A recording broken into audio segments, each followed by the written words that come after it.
Y'all, they got another Nolan Wells bombshell. When I tell you, shout out to Pink Panther, you guys know they've been trying to ban her. They've been trying to come for me too. But honey, God is protecting us and we're not letting up.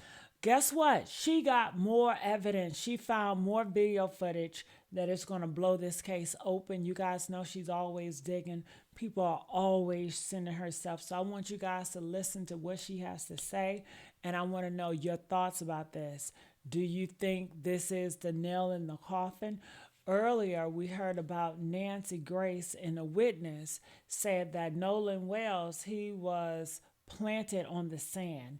You know, he was on a shoreline. When you're drowning, you don't wash up on a shoreline. You just drown where you at in the water. And the water was good. The weather was good. It was 4th of July. Everybody out there, nobody said, oh my God, we can't be out here because the weather is so bad, or none of that. We saw pictures and videos. The water was still, y'all was having a good old time.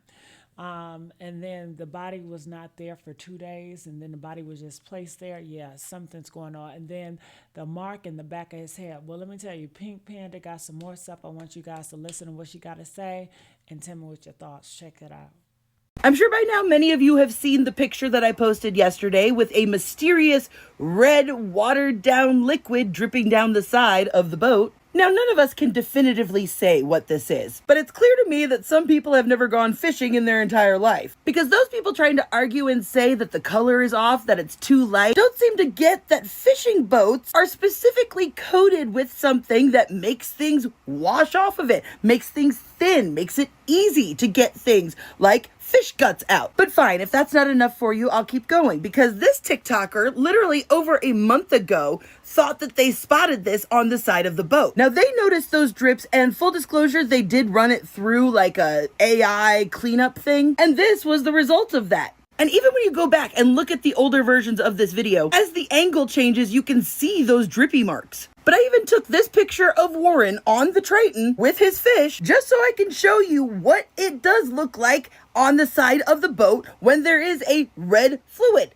To me, it seems pretty obvious what this liquid is, because I've genuinely racked my brain to think of something else it could be. And it just doesn't make sense for like an alcoholic beverage because it's on the outside of the railing. If you look back in the original Cito video, this person here, who I suspect to be Ike Pyrone, was holding something in his hands, and I could never figure out what it was until we got the new pictures. Here you can clearly see a gray something in his hands. Well, going back to this picture of Warren with all of his fish, you'll notice that the Triton has a gray towel normally wrapped around it.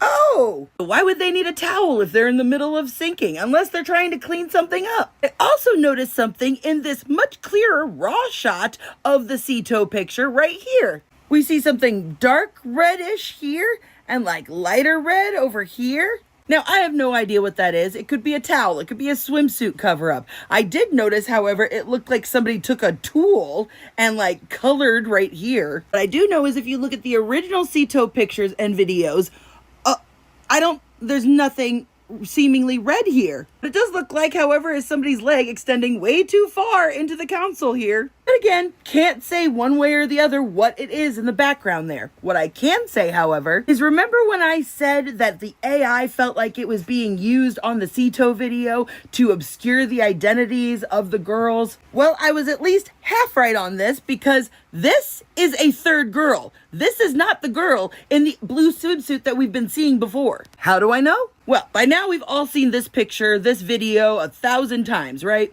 Girl in the blue swimsuit with the backwards hat. Well, I have suspected for a long time now that there was somebody being hidden back here, and I was proven right. Y'all see how this girl is wearing a watch? Well, right there in the original video / photo is somebody back there wearing a watch. Once you know to look for it, you can actually see it. Make sure you got your brightness turned all the way up, but you can see that reflection of the watch right here. At the same time, the girl in the backwards hat is over here. We have two major suspects for this, one of them being Lainey, but it seems to me like the more likely suspect is probably Ava, the other Seymour Hudson sibling. And as you can see here, she does in fact have an Apple Watch that sure looks a lot like the one right here. Also found extremely interesting in that letter, remember how we've seen this picture? We never really confirmed whether it was real or not until Tatum showed us. So somehow Officer Tatum had his hands on this picture, and you'll notice in the filing, oh look, what do we have here? The exact same swimsuit I talked about a couple days ago and that whole friend group. So clearly this photo originated with the group that Katie got a ride from. Y'all know I have said for a long time that I suspected that Katie was in those pictures and on that boat based on the swimsuit and the white hat that she's wearing in this picture that was taken on the boat of the people that came and gave her a ride after being left on the island. And I do think that maybe they joined this group because there's a couple of faces that look familiar. But I'll circle back to that later. I want to point out some more little stuff that I've noticed before we get to the big stuff, the meat and potatoes of this video. Like here, how I noticed that the cooler that was on the boat earlier that day by the sea tow pictures is suddenly got the handle broken off. Don't know if that's significant, but it's interesting. Also kind of surprised how nobody has pointed out in this picture that there is clearly at least one mom in that group. And I suspect that it's Katie Hudson Seymour, because she is literally like the only person I have found that has a shorter haircut. I'm talking kids, I'm talking adults associated with this group. I mean, clearly this is a mom vibe. So what boat did she go out on? I'm also very confused on why this portion of the tide line in that faraway picture doesn't seem to match up with this picture of the tide line. And sure, there's an argument where you can say, oh, it's just in heavy shadow, but I'm sorry, the water reflects the sunlight. You would get at least a color difference, but anyway. I also strongly suspect that the girl who's at the front of the boat is actually Warren and Carter's sister. Her head shape, her smile, all of it just that feels correct. But again, like this is all my own opinion. Like I don't know, you don't know. But the reason I say this is because if it's Katie on this boat with everybody, then that would make them the odd man out in this family affair. Notice how this boat is absolutely not sinking? Like there's Wyatt still supposedly on the phone. Most of these people are standing in the same place. And look, you can even see Horn Island in the background. But this boat looks like it's about to go under. Guys, how did they magically get this boat to start floating without planing? Because remember, they're supposed to plane it to drain all the water out to stop it from sinking. Now, just the last little thing I want to touch on before I move on to the meat and potatoes is, anybody else think it's weird that the fingers are covering the picture? I mean, truly, when was the last time anybody recorded or took a picture and had their fingers over the camera? Like, especially with the finger, like, coming down over it like this. Like, I genuinely can't understand the mechanics of how they're holding this, because I know I haven't done that since digital cameras. So was this picture video also taken from that same digital camera that they all took the picture at the front of the boat on? One of the first things that piqued my interest in this defamation letter was this Apple Maps picture. Now you'll notice in the factual background portion, they just say that it arrived at 10:50 on Horn Island, but conveniently makes no mention of when it left, because right here in this picture, it says 10:50, but 10:22 is the leave time, which is a half an hour difference from the 9:56 departure time we've gotten. That's when I started hearing the little buzzing start to go off. Because personally, I don't recognize this version of Apple Maps, so I don't know if this was the actual route they did, or if they just looked up another route and included it. Now I'm going to go through this chronologically, so keep up. Because now, because of this letter, we know the exact time that the sea tow call was made. And guess what, guys? It wasn't around 4 like they told us, but at 4:48. So that would be 17 minutes after the GPS said that they left Horn Island, which was at 4:31. You'll also notice at 4:48, they canceled the first call. Almost as if they looked up the number, pressed the link, it started to call, they freaked out, canceled it, then gave themselves a breath to calm down, and then they called. Now that would mean that by the end of that call, it was almost 5 o'clock. Almost 2 hours after they noticed the boat first sinking. 2 hours after they supposedly left Nolan on this island. Now, given how close this picture is to this cluster of boats and this very casual pose that seems to be going on, I think it's absolutely possible that Katie and or Lainey called this group of friends and was like, hey, can you pick us up? Because we know that by 5:34, Katie was on the boat taking Snapchat pictures and having fun with these people, which just so happens to coincide with the 5:52 traveled into Fort Bayou time from the GPS. The Triton then returning to the dock at 6:06 p.m., which would be about 4 minutes after this picture of the guy in the red swim trunks that I think was Carter going out with this group earlier that day. Because I also suspect that this is Carter right here, based on the build, the lighter strawberry hair in the front, and then I think right here is backwards cap Katie, because remember how I said in this picture, it looked like these two people were cuddling up with each other. And by process of elimination, it had to be one of the girls in the blue swimsuits and the red shorts guy. I also suspect that this is Brooks and Kendall right here. You'll notice that it looks like he's wearing a very thick gold chain right here, and Brooks seems to wear this thick gold chain all the time. Now, there's no way for me to positively confirm the identities of these people, but it is a dot that would neatly connect these two boats. Now, fast forwarding to Warren's phone call with the Coast Guard that lasted 21 minutes, starting at 11:13. So that would mean by the time he got off the phone with the Coast Guard, it would be about 11:35. While he's on the phone with the Coast Guard, he and Christine are texting each other. She asked Nolan where Warren's car was, and he says at Jax's house. She says, "Where is that? Can you send me the address from where you guys launched?" He says, "Yes, ma'am." She said, "When was the last time you guys saw him?" 3 p.m. Now, this is not a picture of Jax's residence. He sent her the actual location of the boat launch, not from Jax's house where they all supposedly left that morning. Why would he send her a picture of where they put the boat in the water instead of Jax's house that she's literally specifically asking for? Then he sends her the pin of the house next door to Jax's house. Okay, so you've given the wrong address twice now, and then Warren texts her this. "We launched the boats yesterday evening and left from here this morning." Because wait a fucking minute, y'all. I actually stayed with Nolan that night at my buddy's house, and I woke up at my buddy's house, and we went to McDonald's, got food. Nolan was not with me, and I went and got breakfast. I had my buddy's boat hooked up to my truck, and well, first I ran to my house, then I went to McDonald's and came back, and the boat was already hooked up to my truck. My buddy Wyatt and I went, and with my buddies, and we went, filled the top of the boat off, loaded it down with ice, and just got everything ready. Then Wyatt went and put his smaller boat in the water, which is the Palm Beach.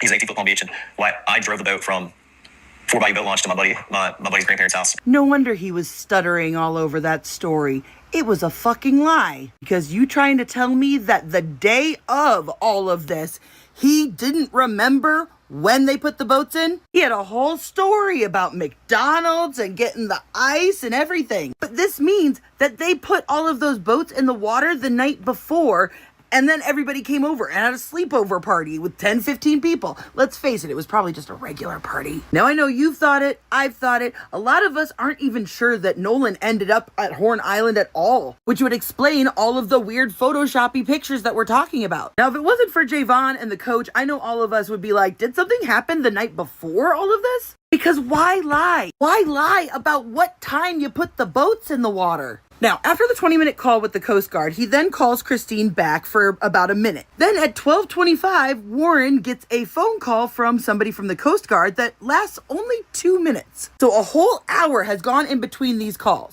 Now, mind you, listen to Trayston's side of this story, because there's a bit of a time discrepancy on Trayston's end. I didn't wake up again until a little after 11 o'clock. And I was my brother coming in the room being like, "Hey, we're trying to get a hold of you. You need to answer the phone. They look for Nolan." And I'm half awake, and I pick up the phone. And by this time, nobody had came to the house to grab anything. And Warren gets on the phone, and he's just like, "Hey, man, he's like, hey, have you talked to Nolan? Anything else?" I was like, "No, I haven't talked to him, man. He was with that girl last Monday." And he was like, "Okay." He was like, "Man, we can't get hold of him. We don't know where he's at." I was like, "Man, it's Nolan. He's probably just out somewhere with that girl. Like, get hold of the girl, you probably find Nolan. It's no big deal." And he was like, "All right." He was like, "But we're starting to freak out. We're getting on the phone with Coast Guard." I was like, "Okay." And at that time, he'd already talked to his mom, Nolan's mom. And he was getting on the phone with Coast Guard. And I'd called. I need to be specific about this. I did not call Warren's phone. I called another one of our buddies' phone, and it was on speakerphone. They were all together. I was talking on my other buddy's phone, talking to Warren.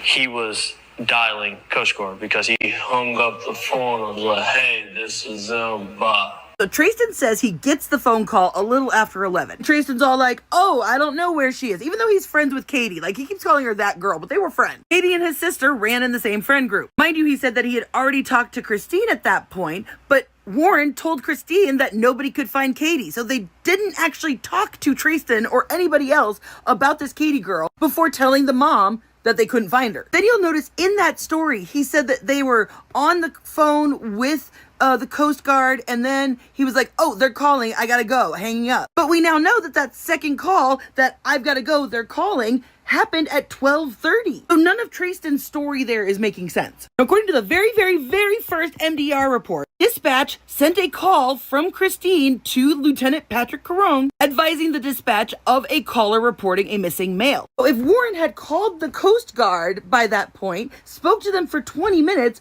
why didn't they reach out to MDMR? Let's not forget that the original statement from the Coast Guard was that they did not receive word of Wells' disappearance until 12:26 when the Jackson County Sheriff's Department reached out for assistance. And they later had to correct this to around 11 p.m., but they maintained that no formal assistance was requested at that time. Because it sounds to me like the Coast Guard wasn't actually notified until after Christine had talked to the Jackson County Sheriff's Department, to which then they called Warren to get more information. But that call only lasted 2 minutes. Then we find out about 30 minutes later, Christine and Warren talk again on the phone at 1 a.m. exactly. Now that is extremely significant because guess what is happening at 1 a.m.? They come back to my house at around 1 o'clock in the morning. Oh, so you mean the same time Christine is on the phone with Warren? Now, mind you, he is trying to claim that that is when they came back to his house, that they had already been there, that they got the phone, and they went to Wyatt's house, and all that stuff happened. Wyatt called 911. But now we know for sure that that is not true, because Jax and his brother didn't call 911 until almost 3 a.m. And this is confirmed by Christine's text to Warren saying that Nolan's dad is at the house to pick up the key. So it seems pretty obvious that Jax is confusing the two times, and the first time they showed up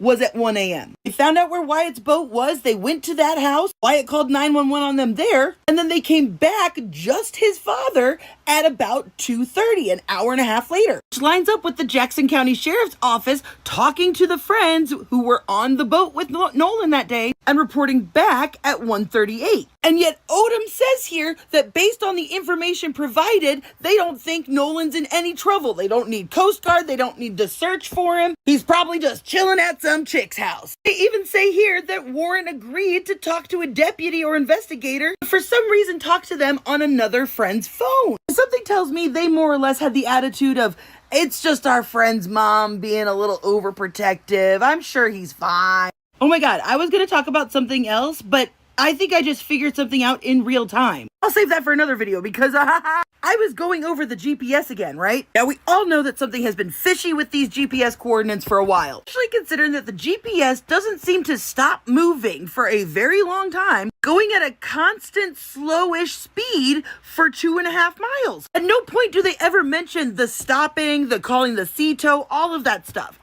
Why isn't the GPS like telling us about that? Now at about 7:45, the boat was taken to the grandparents' house. Now for like Warren and Wyatt and everybody to come back together later on, it means that like Warren and Wyatt had to have been the ones to take it there, drop it off, and then come back in their vehicles. Meaning that the Triton would have had to have been docked on land and like in a parking spot. It would just be sitting there unattached to anything on a trailer, right? Yet at 9:32 the next morning, the GPS was powered on. Then it was clearly turned off again, and then it was powered on again at 9:51, and the vessel moved 52 feet. Why and how did it move 52 feet? And the Triton doesn't go back out because Warren was on the boat with his family, and Morgan, Wyatt, and Trayston were on the Palm Beach. And about what time did they go out there? About 7 o'clock that morning, we had all decided that we were going to go out on the boat and go look for Nolan. Wyatt had already had his boat still in the water. We were on the water from 9:45 to 11:50. Oh, you mean the exact time frame in which the GPS kept getting turned on, powered on, moved 52 feet, powered on? Y'all, I think that these were the GPS coordinate points for the fucking Palm Beach. Because how would the Triton move 52 feet if it was sitting in a driveway at Wyatt's grandparents' house? And y'all remember, the Palm Beach left before the Triton did. They left Horn Island minutes before. Because again, according to the GPS, the boat was moving the entire time And it was a good 17 minutes in between it leaving Horn Island and that sea tow call. But you may be saying, Jay, the guy said that the Palm Beach was in the water already that morning. It couldn't have traveled to the grandparents' house. But remember, this is what Jack said when they said they wanted to go out and look for him that night. Thinking about doing it that night. Yes. And why didn't you do it that night? So we already called the Coast Guard at this point. We didn't have access to a boat that was already in the water, ready to go, other than one that I'm just not allowed to use at all. And I was still this close to taking it out. So where was the Palm Beach, y'all? The Palm Beach was already in the water that morning. How come y'all didn't have a boat that was available for you to use? Because remember, when they were like, oh, they're demanding the address of the boat, they were driving to the grandparents' house. Wyatt and Morgan were. And as it turns out, it's actually quite easy to transfer your GPS memory from one boat to another. In fact, it's so easy if you're doing it from one Garmin to another, there's literally an app you can do it on. Remember I told you literally Joseph McGrath worked for IT for the Ocean Marine Group, which is the group that is owned by Jerry Atkerson? Because my guess is they took the coordinates from the Palm Beach and put it into the Triton, but were so tunnel vision focused on the 4th of July that they didn't even think about the 5th. Because I've told y'all, those GPS plotters and everything, you have to do it manually. It's not like an automatic thing, and it's easily changeable, and we don't know what the Palm Beach was even equipped with. I mean, even the GPS seemed a little confused because there is a literal question mark in this report. Like, why was the GPS turned on 4 times in an hour? Especially here at 9:51, powered on question mark vessel moved 52 feet, and then it was turned on again 2 minutes later. So how did they move it 52 feet? Why did they move it 52 feet? Why did they turn off the GPS and then turn it back on? Almost like Morgan took the Palm Beach and dropped a bunch of people off. That would explain why there are so many data points that are not being accounted for in any of these boys' stories. Because notice, Morgan never tells us what he did after he left in the Palm Beach. Anyway, I'm exhausted. I have spent the last 5 hours recording this video. Nearly 2 months into the Nolan Wells case, the story has moved well past the press conference stage. The state's autopsy is done. Prosecutors are preparing to walk evidence into a grand jury room. Both sides are quietly positioning for what could become civil litigation. And in the last few weeks alone, at least 3 genuinely new pieces of information have surfaced, pieces that reshape what the public should actually be focused on. The material gap finding the most significant update didn't come from the Sheriff's Department or the family's legal team. It came from an independent analytical review of the available record. Photographs, video, GPS data, and witness statements gathered since Nolan's disappearance. According to reporting on that review, investigators have identified a material gap in the timeline between the last independently corroborated sighting of Wells and the point at which his friends left the island without him. The Washington Informer. WashingtonInformer.com, that phrase material gap is doing a lot of work, and it's worth being precise about what it does and doesn't mean. It doesn't mean investigators have found evidence of wrongdoing. It means that when every photo, video, location ping, and witness account gets laid end to end, there's a stretch of time on July 4th that nobody's account and no piece of physical evidence actually covers. That's different from, we have footage of X, but it contradicts what witnesses said. This is emptier than that. It's a section of the day with no corroborated record at all. For a case that has run for weeks on second-hand description and competing narratives, having an independent review confirm there's an actual hole in the timeline, not just a dispute over interpretation, is a meaningful development. It gives the public something concrete to point to instead of instinct. This isn't a feeling that something doesn't add up. It's now a documented gap in the evidentiary record itself, the Horn Island drowning statistic. The second new piece of information came through an open records request. According to that filing, Jackson County has not recorded a drowning death at Horn Island in the past 6 years, though that doesn't rule out drownings occurring nearby or simply going unrecorded at that specific location. On its own, a statistic like this doesn't prove anything about how Nolan died. Horn Island isn't a place with heavy year-round recreational traffic, so a 6-year gap in recorded drownings could reflect low exposure as easily as unusual danger. But it does something important for the public conversation. It converts an emotional intuition, something about this doesn't sound like an ordinary accident, into an actual checkable data point. That's the difference between speculation and investigation. Whether this statistic ends up meaning anything in the final account of Nolan's death depends on context nobody has fully supplied yet. Water conditions that day, currents, how experienced the group was, and what, if anything, is unusual about the specific stretch of shoreline where his body was recovered. The friends returned to the island. Perhaps the most striking development is also the most unusual procedurally. More than a month after Wells' body was found, two of the friends believed to have been with him on July 4th. Warren Hudson and Jax Pitalo returned to Horn Island with their attorneys. CNN, CNN.com, reportedly to examine the physical layout and reconstruct the dynamics of that day for themselves. This is not standard behavior in a case where the people involved are simply cooperating with an official investigation from a distance.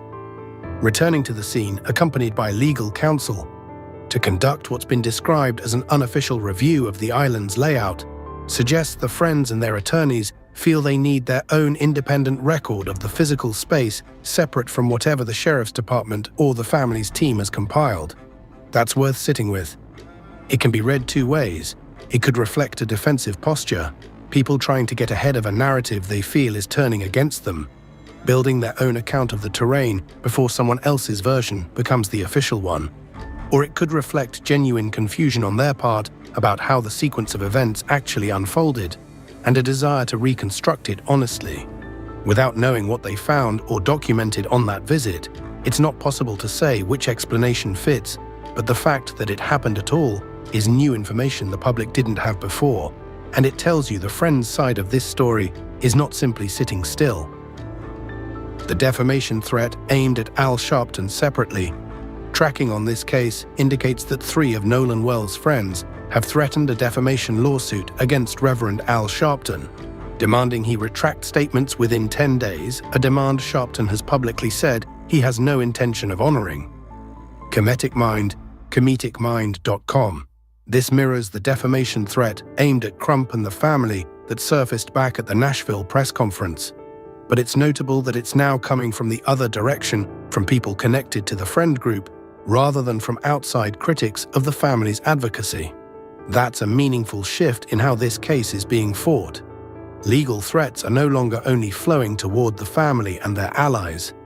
They're now flowing outward from the friends camp as well, which suggests both sides feel exposed by the public narrative and are reaching for legal leverage to control it.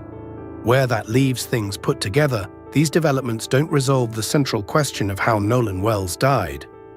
What they do is sharpen it. There's now a documented, independently confirmed hole in the timeline. There's a data point suggesting this stretch of water isn't where drownings typically happen, whatever that ultimately turns out to mean.